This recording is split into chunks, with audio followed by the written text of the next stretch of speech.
Welcome to MarineMax Pensacola. Today we're going to do a walkthrough of the 2020 Harris 210 Cruiser. This particular boat is powered by a Mercury 150 4-stroke. Have the stainless ski tow bar on the transom, stainless boarding transom ladder. This does have the safety railing as well, which clips on here.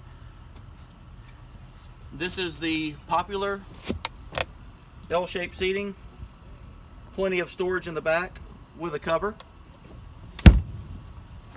This is flip-flop, depending on if you're inside or on the transom of the boat.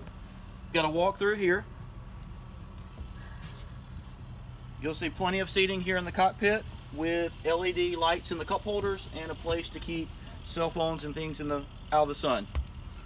Here at the helm, you'll have the upgraded high back seat, flip-up armrest, tilt wheel steering. This does have the total lighting package, Fusion stereo, and Simrad GPS. Over here on the port side, you'll see plenty of storage inside there. You have an optional changing room that can be installed. Up here in the bow, you've got seating on both sides with a portable cup holder. That concludes the walkthrough of the 2020 Harris 210 Cruiser. Come see us at MarineMax Pensacola.